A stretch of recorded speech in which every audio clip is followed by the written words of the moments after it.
दोस्तों तो Bajaj housing finance IPO की एंकर लिस्ट आ चुकी है। तो चलिए देखेंगे कि इसका एंकर लिस्ट कैसा आया है। और शेयर होल्डर कोटा के बारे में अभी भी लोगों का डाउट है कि इसमें मैक्सिमम कितना पैसा लगा सकते हैं। तो चलिए वीडियो को शुरू करते हैं। तो इससे पहले कि मैं वीडियो को शुरू करूं, अगर आप इस चैनल पर पहली बार विजिट कर रहे हैं या फिर आपने चैनल अब तक सब्सक्राइब नहीं किया है तो चैनल को सब्सक्राइब कर लें और वीडियो को भी लाइक कर दें। तो बजाज हाउसिंग फाइनेंस आईपीओ 9 सितंबर से यानी कि मंडे से खुलने वाला है। और कल के दिन ही आईपीओ एंकर इन्वेस्टर्स के लिए ओपन हो चुका था। तो इसकी एंकर लिस्ट आ चुकी है। और आईपीओ 9 को खुलेगा तो 11 को क्लोज होगा। फेस वैल्यू 10 रुपये पर शेयर होने वाला है। और आईपीओ में बुकिंग प्राइस 70 रुपीज़ है। तो कभी भी अगर आप आईपीओ में अप्लाई करते हैं, चाहे आप किसी भी कैटेगरी से अप्लाई करें, आपको हमेशा कट ऑफ प्राइस के ऊपर ही एप्लीकेशंस लगाना है। चाहे आप शेयर होल्डर पोर्शन से अप्लाई करें या रिटेल या एचएनआईज पोर्शन से अप्लाई करें। और आईपीओ में 214 शेयर्स का लॉट होने वाला है। आईपीओ के साइज को देखें तो काफ़ी बड़ा आईपीओ है ये। 6,560 करोड़ का आईपीओ है, जिसमें 3,560 करोड़ के फ्रेश इशू हैं और 3,000 करोड़ का ऑफर फॉर सेल रखा गया है। और ये मेन बोर्ड आईपीओ है, तो कंपनी बीएसई और एनएसई के ऊपर लिस्ट होने वाली है। अब आईपीओ कल के दिन ही एंकर इन्वेस्टर्स के लिए ओपन हो चुका था। और इस आईपीओ में एंकर इन्वेस्टर्स को 25 करोड़ 11,42,856 इक्विटी शेयर्स एलोकेट किए गए हैं। यानी कि 1,758 करोड़ का जो पोर्शन है वो एंकर इन्वेस्टर्स को एलोकेट किया गया है। तो चलिए इसके एंकर लिस्ट को भी देख लेते हैं। तो बजाज हाउसिंग फाइनेंस आईपीओ के अगर एंकर लिस्ट को देखें तो आईपीओ का एंकर लिस्ट एकदम शानदार देखने को मिल रहा है। यानी कि जितने एंकर इन्वेस्टर्स आ सकते थे उतने एंकर इन्वेस्टर्स आए हैं यहाँ पर। इसमें एफआईआईज, डीआईआईज और साथ में म्यूचुअल फंड्स कंपनियां देखने को मिली हैं। तो अगर total number of anchor investors की बात करें तो टोटल यहाँ पर 104 एंकर इन्वेस्टर्स आए हैं। यानी कि एंकर लिस्ट को देखें तो एंकर लिस्ट धुआंधार देखने को मिल रहा है। अब जो एलआईसी का आईपीओ था वो 21,000 करोड़ का आईपीओ था, जबकि उसमें 125 एंकर इन्वेस्टर्स आए थे। जबकि ये आईपीओ देखें तो 6,500 करोड़ का है और यहाँ पर 104 एंकर इन्वेस्टर्स आए हैं। यानी कि बड़े इन्वेस्टर्स इस आईपीओ को लेकर काफ़ी इंटरेस्टेड देखने को मिल रहे हैं। और अगर इसमें म्यूचुअल फंड्स कंपनियों के बारे में बात की जाए तो 21 डोमेस्टिक म्यूचुअल फंड्स ने 43 स्कीम्स के जरिए आईपीओ में पैसे लगाए हैं। यानी कि म्यूचुअल फंड्स भी काफ़ी इंटरेस्टेड देखने को मिल रहे हैं। अब जब बड़े इन्वेस्टर्स या एंकर इन्वेस्टर्स आईपीओ को लेकर काफ़ी इंटरेस्टेड होते हैं तो ये भी आईपीओ की एक गारंटी होती है कि आईपीओ की बम्पर लिस्टिंग होने वाली है। आईपीओ में अगर रिजर्वेशन पोर्शन की बात करें तो क्यूआईबीज के लिए 50% का पोर्शन है, रिटेलर्स के लिए 35% और एचएनआईज के लिए 15% का पोर्शन है। और इसमें से जो पोर्शन निकाला जाएगा तो इसमें से 10% का पोर्शन निकालकर शेयर होल्डर्स के लिए रखा जाने वाला है। यानी कि 500 करोड़ के जो शेयर्स हैं वे शेयर होल्डर्स के लिए रिजर्व रखे गए हैं।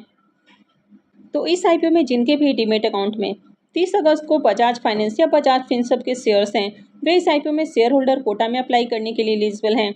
यानी कि जिन्होंने भी 29 अगस्त तक शेयर्स को बाई किया होगा या उससे पहले शेयर बाई किया होगा तो वे इस आईपीओ में शेयर होल्डर कोटा में अप्लाई करने के लिए एलिजिबल हैं। तो आपके पास चाहे एक ही शेयर क्यों ना हो, आप इस आईपीओ में शेयर होल्डर कोटा में अप्लाई करने के लिए एलिजिबल रहेंगे। तो जो भी शेयर होल्डर कोटा में अप्लाई करने के लिए एलिजिबल हैं तो शेयर होल्डर कोटा के साथ ही आप रिटेल या एचएनआईज इन दोनों में से किसी एक पोर्शन से अप्लाई कर सकते हैं।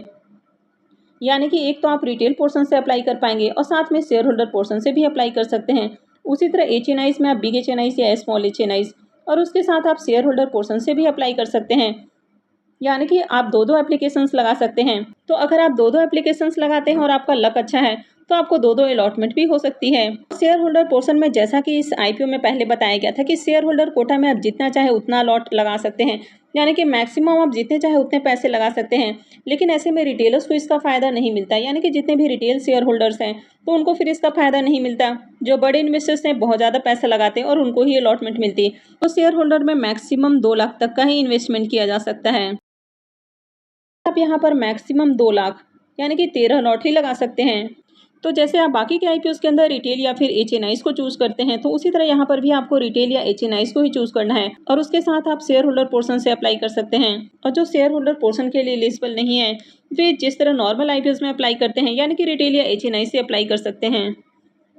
अब अगर अलॉटमेंट की बात करें तो रिटेल पोर्शन में अलॉटमेंट लॉटरी बेसिस पर होती है, लेकिन शेयर होल्डर पोर्शन में अलॉटमेंट आपको प्रोपोर्शनेट बेसिस के ऊपर देखने को मिलेगी।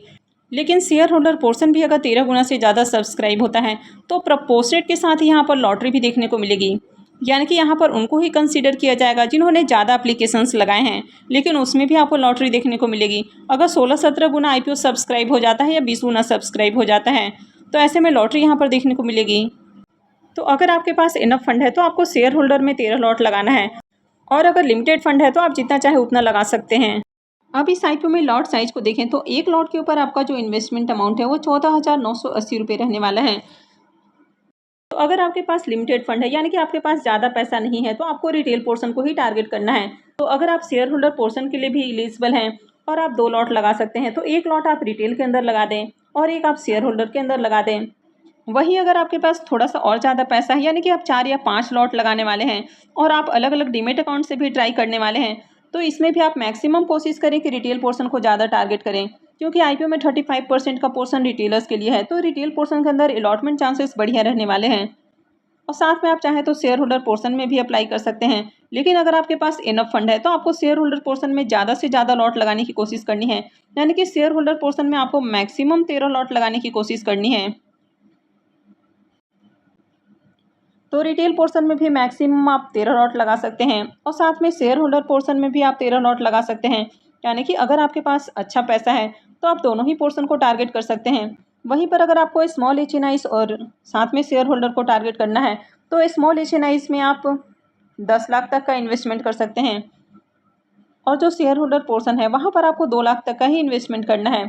अगर आप बिग HNIs को टारगेट करते हैं तो यहाँ पर आप 10 लाख से ऊपर का इन्वेस्टमेंट कर सकते हैं, और शेयर होल्डर पोर्शन में आपको 2 लाख तक का ही इन्वेस्टमेंट करना है। तो बजाज हाउसिंग फाइनेंस का बिजनेस काफ़ी शानदार है। ये बजाज ग्रुप से कंपनी बिलोंग करती है और कंपनी हाउसिंग फाइनेंस बिजनेस के अंदर देखने को मिलती है, जो कि हाउसिंग लोन वगैरह प्रोवाइड करने का काम करती है। तो कंपनी इंडिविजुअल के साथ ही कॉर्पोरेट क्लाइंट को भी लोन देने का काम करती है, यानी कि घर के साथ ही कमर्शियल स्पेसेस के लिए भी लोन दिया जाता है। और इसका जो 81% से ज़्यादा का रेवेन्यू है वो होम लोन से ही आता है। बजाज ग्रुप काफ़ी ट्रस्टेड ग्रुप है और यही रीज़न है कि IPO को लेकर मार्केट में काफ़ी अच्छी डिमांड आपको देखने को मिल रही है। और इसके फाइनेंशियल को भी देखें तो कंपनी का फाइनेंशियल भी काफ़ी शानदार है, यानी कि कंपनी के एसेट और रेवेन्यू के अंदर देखें तो लगातार जंप देखने को मिली है। कंपनी देखें तो साल दर साल काफ़ी अच्छे प्रॉफिट भी जनरेट कर रही है। कंपनी के नेटवर्थ को देखें तो कंपनी का नेटवर्थ कंटिन्यू इंक्रीज हुआ है और कंपनी के पास अच्छा खासा रिजर्व भी देखने को मिल रहा है और इसके रिजर्व भी कंटिन्यू इंक्रीज हुए हैं। और जो फाइनेंशियल सेक्टर की कंपनियां होती हैं तो इनके बोरोइंग्स को कंसीडर नहीं करना है, तो कंपनी का फाइनेंशियल भी ज़बरदस्त है। और ये जो कंपनी है कंपनी भी बड़ी देखने को मिल रही है, यानी कि 58,000 करोड़ का मार्केट कैप है। मिड कैप साइज की ये कंपनी है और यही रीजन है कि एंकर लिस्ट में आपको भर भर कर एंकर इन्वेस्टर्स आते हुए देखने को मिले हैं। अब इसके प्रीमियम को देखें तो इसका प्रीमियम 51 रुपये के ऊपर देखने को मिल रहा है और IPO में 214 शेयर्स का लॉट है। तो IPO से 10,914 रुपये एक लॉट से प्रॉफिट हो सकता है। प्रीमियम को देखें तो प्रीमियम 73% के राउंड ट्रेड कर रहा है, तो प्रीमियम अभी से काफ़ी हाई प्राइस के ऊपर देखने को मिल रहा है। और जिस तरह से IPO की मार्केट के अंदर डिमांड आपको देखने को मिल रही है, तो IPO की लिस्टिंग बम्पर होने वाली है, यानी कि IPO लिस्टिंग के साथ ही आपके पैसे को डबल भी कर सकता है। तो इस IPO में डेफिनेटली अप्लाई करना है। तो आई होप कि आपको वीडियो अच्छी लगी होगी। तो अगर आपने इस वीडियो को अब तक लाइक नहीं किया है तो वीडियो को लाइक कर दें और चैनल को भी सब्सक्राइब करके रखें। और वीडियो को अंत तक देखने के लिए आप सबको बहुत बहुत धन्यवाद।